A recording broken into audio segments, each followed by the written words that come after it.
Hey there, welcome to my channel. My name is Dr. Jessica. In this quick video today, I wanted to talk about the adaptogen known as Schisandra. So let's dive in. Now, in the West, Schisandra is often used as an adaptogen, and it has been shown to help with endurance, increasing coordination, and increasing concentration.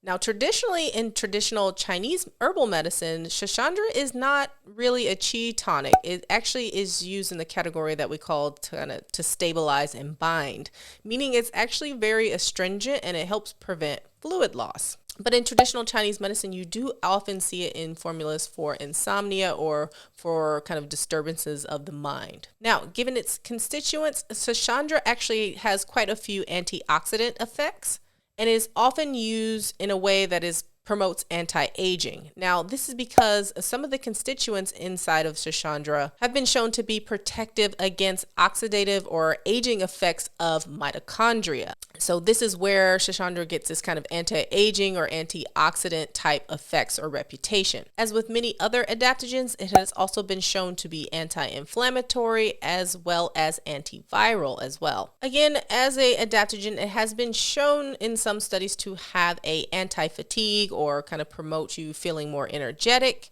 as well as having some tranquilizing or sort of calming effects. And I think this plays in line with the kind of TCM usage of it kind of calming the mind.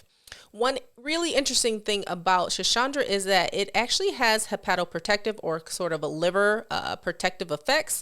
In several animal studies, it has been shown to help increase glutathione, which is again a potent antioxidant, but it can also inhibit lipid peroxidation and also help mitigate the effects of obesity. And we think that its liver effects are working because it is working with the liver enzyme, the cytochrome P450, which is a common site of many different enzymes and drugs as well. So with this one, you should be careful of having any kind of drug interactions of anything that's also kind of working on the liver cytochromes as well. We have definitely seen in some studies that it can increase the effects of certain drugs that are working on that substrate, such as tacrolimus, which is a immunosuppressant type drug. So be sure that you're working with a medical provider or someone who is very familiar with these types of herbs to know whether or not this one will interact with some of your medications. So in working with these types of herbs, one of the questions I get is, yeah, you just gave me a list, but like, how would you use this?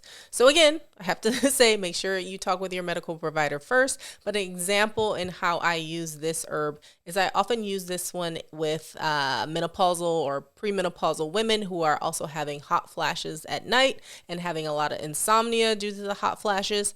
Because of its Chinese medicine effect of stabilizing or being astringent, it can often help with night sweats and often helps with the brain fog and the insomnia that comes along with menopause or along with a lot of stress. So just an example. Again, not just the only thing I recommend, but part of the mix of things. So I hope that the example was helpful in seeing how I actually use this in actual practice.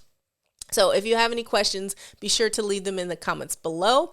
Be sure to give this video a thumbs up if you learned something because it helps other people find the channel. And be sure to subscribe, hit the notification bell so that you can know when I post a new video next week. Otherwise, I will see you in the next video.